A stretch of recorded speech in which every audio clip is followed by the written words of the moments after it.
供奉药师佛的利益有很多呀，从灾难到延寿，到开智慧，脱离邪道，走向正确善良的人生，乃至修行者能够早日觉悟，都要去有所求药师佛，去供养药师佛啊，那真是将会有无限的奇迹在等着我们。佛说呢，如果有人很虔诚的想要供奉药师佛的话呢，其实说你供奉的途径有很多，我们一一的来学习一下其中第一项最重要的能够塑造药师佛像就咱们常常说塑金身嘛。如果你们家或你家附近有这个佛像，你还发心或者参与者你就会有一种这是我的或这是我们的药师佛，你那种亲切感多好呀！其中你出钱出力了，你觉得和你之间呢，觉得甚至是觉得有一种叫神圣的缘分关系，那你呢，就是越来越吉祥，越来越善良，你和你的全家乃至你的事业都得到药师佛和诸位菩萨的护佑，这多好呀！所以呢，在我们做功德来说，第一项就是塑佛金身，还有说你在这个塑好的这个佛像呢，把它供在干净高雅的地方。供佛供神佛像，通常来说它是比我们的脸要高一点比较好。那么再者呢，经常在这个佛前呢献花献供，比如说美食献的供品太多种了。平常在南方东南亚每天的鲜花鲜果都比较多，在北方呢经常用一些这个比较非植物的供品也有一些是比如说供了什么花生红枣这种坚果类的，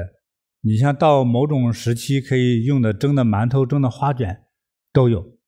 所以每个地方它用的这个供品它是有些差别，是与你这个生活环境这个有关系还有的更厉害，供金银宝石的也都有。过去讲砗磲玛瑙宝石，就是你看你有没有这么大一个财力，或者你的有没有一个更大的供养的发心。像释迦牟尼佛在世的时候，走到一些地方一些国王或者王后出资光地上铺的砖上头都溜了金，这个建筑雕梁画栋美不胜收有如天宫的建筑一般就做得那么豪华。佛陀并不追求这个豪华，他觉得万物皆空，将来有一天呢，就是这一切万物都会毁坏，这时候花这么多钱干嘛呢？但是供养者不是这样想，供养者是希望说，你想国王就希望说我的国家国泰民安，我们这个国家就会富足，人们就会安乐。所以供养人有供养人的想法，对，你越真诚越好。那么还有再就是供佛的这个道场环境里头，在悬挂这个非常庄严美丽的经幡，以示庄严。这种经幡幡盖是古代印度地区的帝王为了装饰他的宫殿显得那种尊贵感而悬挂的一些这样的一种装饰物。你比如说过去皇帝出行，不管下不下雨，打了一个漂亮的伞，那这个叫伞盖，他把这个伞盖变得很长的布很豪华呢，就叫幡，也叫幡盖以示庄严的意思。那么并且呢，在持戒修行过去叫持这个八关斋戒，所谓就是说比如说不偷盗不杀生不邪淫不妄语等等，那个时候做一种叫清净身心的一个行为。我们把这个行为当作宗教行为也没有关系但是如果把它当作一个养生的一个尝试的行为来说，本身对我们的身体和心灵的健康也是非常有效的。比如说你每一天2顿饭之间的时间是多少呢？超过12小时，一般人受不了，对不对？但你习惯一下就好了，习惯一下这样的话可能对你的健康是有好处的。还有呢，说很多这里要求的戒律行为你不要去做保持身心的清净，它本身呢使你的这个身体就在一种清洁的状态，自动清洁清洗的状态。所以这个八关斋戒这个行为呢，是一个特别有利于身心健康的行为。所以这时候不骂人，不发火心怀清净与善念，甚至说还在这个药师佛的像前演唱或演奏美妙的音乐，或者是唱赞美的歌曲，就好像佛就在你跟前，你能用歌舞的方式呢让佛高兴，这都是很好的，你就可能会得到一个很吉祥的加持我觉得这挺好的，因为你供奉的这是大慈大悲呀，对，得大慈大悲的这个佛呢，你想对你有一个好感，你的所有的烦恼，所有希望要解决的问题，就可能很快就解决了。我说的这个部分可能超越我们的普通逻辑思维了。为啥这样说呢？因为佛这样的种状态是非人类或超人类状态，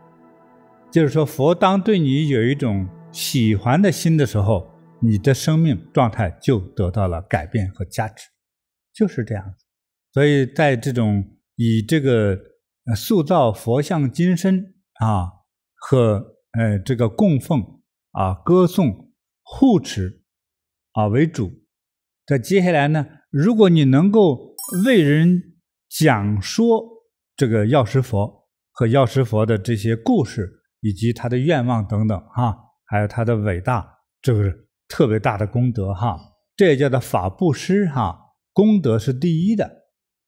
特别的重要。你之后呢，你就会可能想，你希望长寿得长寿希望这个富有得富有。有些官迷，我希望有权利，对不对？我想做省长做总统做转轮王，可以。我觉得你是个善良的人，你肯定还是为了百姓谋求利益的好官，对不对？那佛菩萨都会帮助你成就这个愿望。还有说很多人这一生希望自己有个后代，希望生个男孩，希望生个女孩，佛菩萨满足你的需求，说好，该让他得男孩吧，让他得女孩吧，你看这多好呀。所以的话，如果我们在这个供佛的过程先是以这个供造佛像为首要接下来就是做供养，所以这一切呢，就让我们就是能够满足我们所有的这个需求，这就是佛的愿望嘛。他的愿望说有一天我觉悟成就之后我就让众生得到这一切美好这个是讲的人类的细节了。其实药师佛的愿望是希望说让一切众生都能够成佛，这是他最大的愿望。但是普通人说佛是什么样，我也没想过，我能够娶上媳妇我能生个孩子，我富贵一点。所以因为佛是随顺众生的需求嘛，现在随着你的基本需求，但是未来你随着你的境界，人生境界和愿望越来越高的话，最终可能也获得更高的成就与智慧。所以药师佛说，将来我要让所有的有缘众生都能成佛，和所有的众佛一样，没有丝毫的差别，这是他最高的愿望。他想得很清楚，成就这个愿望之前呢，先吃饱肚子，先有房住，有衣服穿，需要车的话有钱买车，需要娶媳妇有钱娶，需要生娃娃我们给你祝福让你生出来，就是这样子，都是人类的最基本的需求先满足了，慢慢引导你走向更高的那种人生境界和追求。这药师佛的对大家的这个教导引领是非常逐步慢慢的提升的，很科学。供奉药师佛都有哪些好处呢？当今世界灾难最多的一件事情是什么呢？交通事故。那么再其次就是与横祸相关的灾难，人家给煽动你一下，忽悠你一下，吹嘘一下，说这个投资能赚多少多少利息，你觉得哇，还跟你说只为你定做的量身定做的这样的一个让你发财的机会这些都是横祸你投错了资，入错了行，坐错了车上错了路，这都是危险的。这些横祸加身将要来临的时候，最终是归咎于是业力，就是你有这个业，你前世做的功德好事不够，当厄运来的时候那个鬼魅邪气在你的身体周围盘旋的时候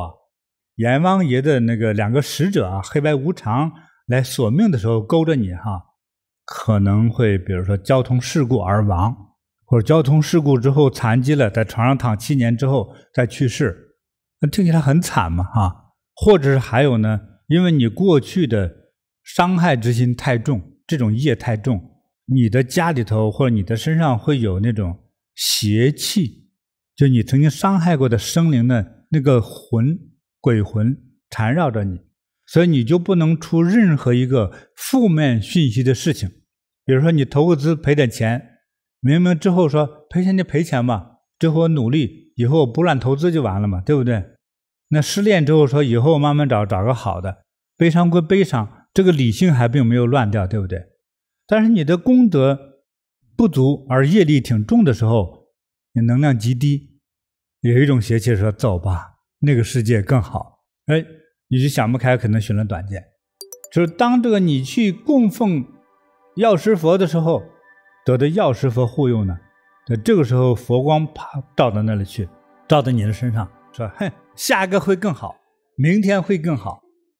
明天的太阳更灿烂，就立刻就不寻短见。其实人有时候最关键的生死大的事情的生死好坏，不是你判断出来的，就刹那间的感觉。这个想法来了正念，就是吃趟火锅买个包好了。所以供奉药师佛，这些横事横灾都免了，这多好供奉药师佛，你变成从一个有这个罪过的人，要变成一个有功德有德性的人呢。比如有人骗你钱财，或者骗你这个美色，对不对？就假装跟你恋爱，你一看就识破了，你总能找到一个识破点，觉得这是个骗子，就能得到某种启发。其实这个启发都是药师佛给你的，